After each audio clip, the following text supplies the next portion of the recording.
সূরা আশ-শূরা। রহমান রহিম আল্লাহ তাআলার নামে। হামিম আইন সিন কাফ। হে নবী, এভাবেই আল্লাহ তাআলা তোমার উপর এই সূরাগুলো নাজিল করছেন। তোমার পূর্ববর্তী নবীদের কাছেও তিনি তা নাজিল করেছেন। আল্লাহ তাআলা পরাক্রমশালী, প্রজ্ঞাময়। আসমান সমূহে যা কিছু আছে জমিনে, সবকিছুই তার মালিকানাধীন। তিনি সমুন্নত, তিনি মহান। আল্লাহ তাআলার ভয়ে আসমান সমূহ তাদের উপরিভাগ থেকে ফেটে পড়ার উপক্রম হয়েছিল। এ সময় ফেরেশতারা তাদের মহান মালিকের পবিত্রতা ও মহিমা ঘোষণা করতে থাকে। তারা দুনিয়াবাসীদের জন্যও তখন আল্লাহ তাআলার কাছে ক্ষমা প্রার্থনা করতে শুরু করে। তোমরা জেনে রেখো, আল্লাহ তাআলা হচ্ছেন ক্ষমাশীল, পরম দয়ালু। হে নবী, যারা আল্লাহ তাআলাকে বাদ দিয়ে অন্যদের অভিভাবক বানিয়ে নিয়েছে, আল্লাহ তাআলা তাদের উপর নজর রাখছেন। তুমি তো এদের উপর তত্ত্বাবধায়ক নও। এভাবেই হে নবী, এই আরবি কোরআন আমি তোমার উপর নাজিল করেছি, যাতে করে তুমি এর দ্বারা মক্কাবাসীদের ও তার আশেপাশে যারা বসবাস করে তাদের জাহান্নামের আযাব সম্পর্কে সতর্ক করে দিতে পারো। বিশেষ করে তাদের তুমি কিয়ামতের মহাসমাবেশের দিন সম্পর্কেও হুঁশিয়ার করতে পারো, যেদিনের ব্যাপারে কোন রকম সন্দেহ শোভা নেই। আর আল্লাহ তাআলার বিচারে সেদিন একদল লোক জান্নাতে আর একদল লোক জাহান্নামে প্রবেশ করবে। আল্লাহ তাআলা চাইলে সমগ্র মানব সন্তানকে একটি অখণ্ড জাতিতে পরিণত করতে পারতেন, কিন্তু তিনি যাকে ইচ্ছা করেন তাকে নিজ অনুগ্রহে প্রবেশ করান। আর জালেমদের ব্যাপারে আল্লাহ তাআলার সিদ্ধান্ত হচ্ছে, তাদের কোথাও কোনো অভিভাবক থাকবে না কোনো সাহায্যকারীও। এরা কি আল্লাহ তাআলাকে বাদ দিয়ে অন্যদের অভিভাবক বানিয়ে নিয়েছে? অথচ অভিভাবক তো কেবল আল্লাহ তাআলাই। তিনি মৃতকে জীবিত করেন, তিনি সর্ববিষয়ের উপর প্রবল শক্তিমান। হে মানুষ, তোমরা যে বিষয়ে মতবিরোধ করো তার ফয়সালা তো আল্লাহ তাআলারই হাতে। বলো, হে নবী, এ হচ্ছেন আল্লাহ তাআলা, তিনি আমার মালিক, আমি তার উপরেই নির্ভর করি। যাবতীয় প্রয়োজনে আমি তার দিকেই রুজু করি। তিনি আসমান সমূহ ও জমিনের সৃষ্টিকর্তা। তিনি তোমাদের নিজেদের মধ্যে থেকে তোমাদের জন্য যুগল সৃষ্টি করেছেন। তিনি পশুদের মাঝেও তাদের জোড়া সৃষ্টি করেছেন। এভাবেই তিনি সেখানে তোমাদের বংশ বিস্তার করেন। সৃষ্টিলোকে কোনো কিছুই তার সদৃশ নয়। তিনি সর্বশ্রোতা, তিনি সর্বদ্রষ্টা। আসমান সমূহ ও জমিনের সমস্ত চাবিকাঠি তাঁরই হাতে। তিনি যার জন্য ইচ্ছা করেন রিজিক বাড়িয়ে দেন, আবার যার জন্য চান সংকুচিত করেন। নিশ্চয়ই তিনি প্রত্যেকটি বিষয় সম্পর্কে সম্যক অবগত রয়েছেন। হে মানুষ, আল্লাহ তাআলা তোমাদের জন্য সে দিনই নির্ধারিত করেছেন যার আদেশ তিনি দিয়েছিলেন নূহকে, এবং যা আমি তোমার কাছে ওহী করে পাঠিয়েছি, উপরন্তু যার আদেশ আমি ইব্রাহিম, মূসা ও ঈসাকে দিয়েছিলাম।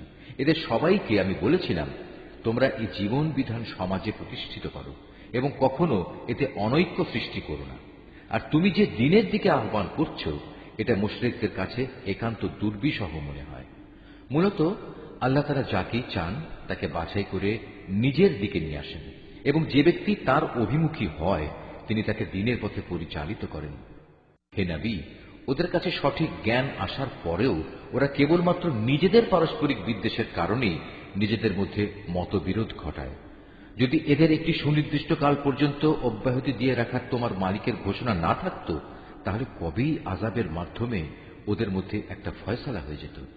আসলে যাদের আগের লোকদের পরে কিতাবের উত্তরাধিকারী বানানো হয়েছে, তারা কোরআনের ব্যাপারে এক বিভ্রান্তিকর সন্দেহে নিমজ্জিত হয়ে আছে।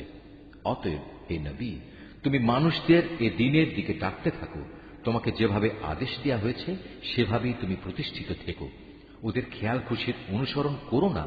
তুমি বলে দাও, আল্লাহ তাআলা যে গ্রন্থই অবতীর্ণ করেন না কেন, আমি তার উপরেই ঈমান আনি। আমাকে আদেশ দেওয়া হয়েছে যেন আমি তোমাদের মধ্যে ন্যায় বিচার করি। আল্লাহ তাআলা আমাদের মালিক এবং তোমাদেরও মালিক। আমাদের কাজ আমাদের জন্য এবং তোমাদের কাজ তোমাদের জন্য। আমাদের ও তোমাদের মাঝে কোনো ঝগড়াঝাটি নেই।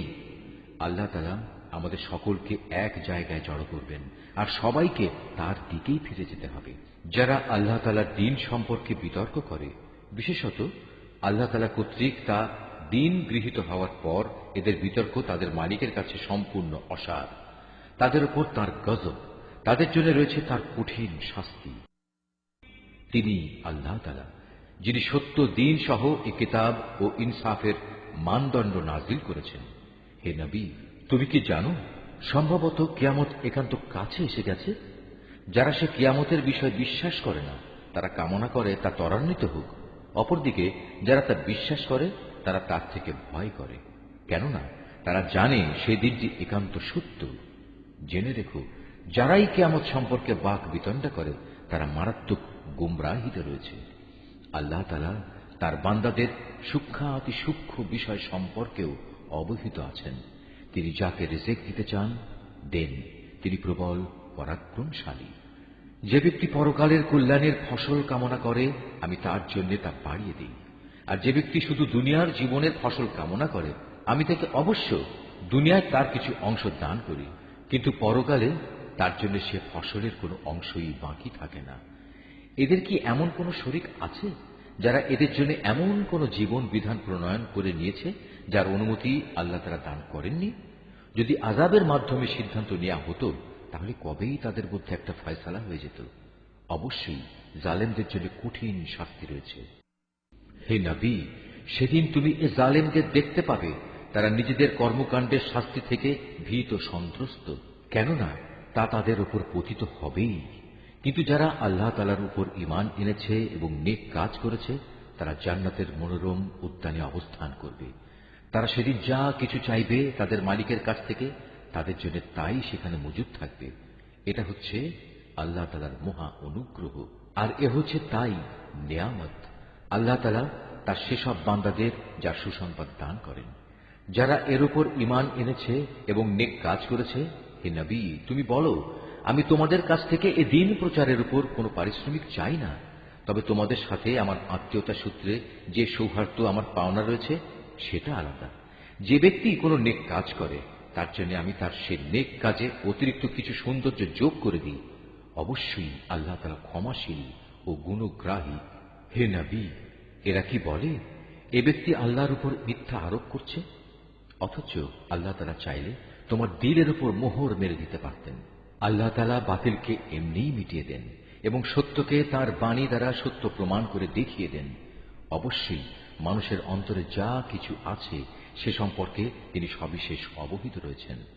তিনিই হচ্ছেন আল্লাহ তাআলা, যিনি তার বান্দাদের তওবা কবুল করেন এবং তাদের গুনাহ খাতাও তিনি ক্ষমা করে দেন। তোমরা যা কিছু করো সে সম্পর্কেও তিনি জানেন। তিনি তাদের ডাকে সাড়া দেন যারা তাঁর উপর ঈমান আনে এবং নেক আমল করে। তিনি তাদের নিজ অনুগ্রহে তাদের পাওনার চাইতে বেশি সওয়াব দান করেন। হ্যাঁ, যারা তাকে অস্বীকার করে তাদের জন্য কঠোর শাস্তি রয়েছে। যদি আল্লাহ তাআলা তার সব বান্দাদের রিজিকে প্রাচুর্য দিতেন তাহলে তারা নিঃসন্দেহে জমিনে বিপর্যয় সৃষ্টি করত। তাই তিনি পরিমাণ মতো যাকে যতটুকু চান তার জন্য ততটুকু রিজিকই নাজিল করেন। অবশ্য তিনি নিজের বান্দাদের প্রয়োজন সম্পর্কে পূর্ণাঙ্গ ওয়াকিবহাল হয়েছেন এবং তাদের প্রয়োজনের দিকেও তিনি নজর রাখেন। তিনি আল্লাহ তাআলা, তারা যখন বৃষ্টির ব্যাপারে নিরাশ হয়ে পড়ে তখন তিনি বৃষ্টি প্রেরণ করেন এবং এভাবেই জমিনে তার রহমত ছড়িয়ে দেন। মূলত তিনি অভিভাবক, তিনি প্রশংসিত। তার কুদরতের অন্যতম নিদর্শন হচ্ছে স্বয়ং আসমান সমূহ ও জমিনের সৃষ্টি। এ দুয়ের মাঝখানে যত প্রাণী আছে তা তিনিই ছড়িয়ে ছিটিয়ে রেখেছেন। তিনি যখন চাইবেন তখন এতে সবাইকে আবার জমা করতে সক্ষম হবেন।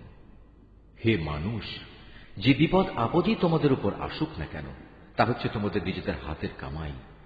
আল্লাহ তাআলা তো তোমাদের অনেক অপরাধ এমনিই ক্ষমা করে দেন। তোমরা জমিনে আল্লাহকে ব্যর্থ করে দিতে পারবে না। তিনি ছাড়া তোমাদের কোনো অভিভাবক নেই, নেই কোনো সাহায্যকারীও। আল্লাহ তাআলার কুদরতের নিদর্শন সমূহের মধ্যে সমুদ্রে বাতাসের বেগে বেয়ে চলা পাহাড় সম জাহাজগুলো অন্যতম। তিনি ইচ্ছা করলে বাতাস স্তব্ধ করে দিতে পারেন, ফলে এসব নৌযান সমুদ্রের বুকে নিশ্চল হয়ে পড়ে থাকবে। নিশ্চয়ই এ প্রক্রিয়ার মাঝে ধৈর্যশীল ও কৃতজ্ঞদের জন্য নিদর্শন রয়েছে। অথবা তিনি চাইলে বাতাস তীব্র করে সেগুলো তাদের কৃতকর্মের কারণে ধ্বংস করে দিতে পারেন। অনেককে আবার তিনি ক্ষমা করে দিতে পারেন। যারা আমার কুদরতের নিদর্শন সমূহের ব্যাপারে খামাখা বিতর্ক করে তারা যেন জেনে নিতে পারে এখন আর তাদের পালানোর কোনো জায়গা নেই। তোমাদের যা কিছুই দেয়া হয়েছে তা দুনিয়ার কতিপয় অস্থায়ী ভোগের সামগ্রী মাত্র।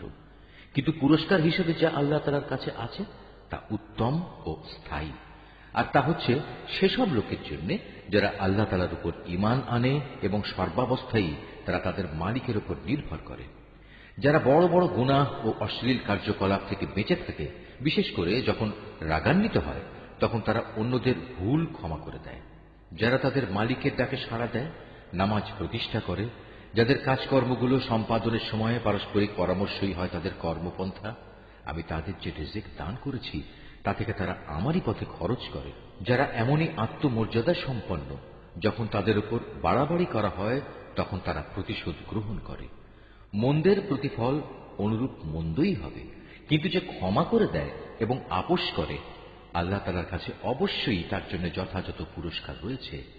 আল্লাহ তাআলা কখনো জালেমদের পছন্দ করেন না।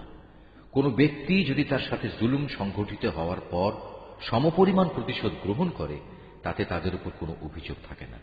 অভিযোগ তো হচ্ছে তাদের উপর যারা মানুষদের উপর অত্যাচার করে এবং পৃথিবীর বুকে অন্যায়ভাবে বিদ্রোহের আচরণ করে বেড়ায়। এমন ধরনের জালেম লোকদের জন্য রয়েছে কঠোর আযাব। যে ব্যক্তি ধৈর্য ধারণ করে এবং মানুষদের ক্ষমা করে দেয় সে যেন জেনে রাখে অবশ্যই এটা হচ্ছে সাহসিকতার কাজসমূহের মধ্যে অন্যতম।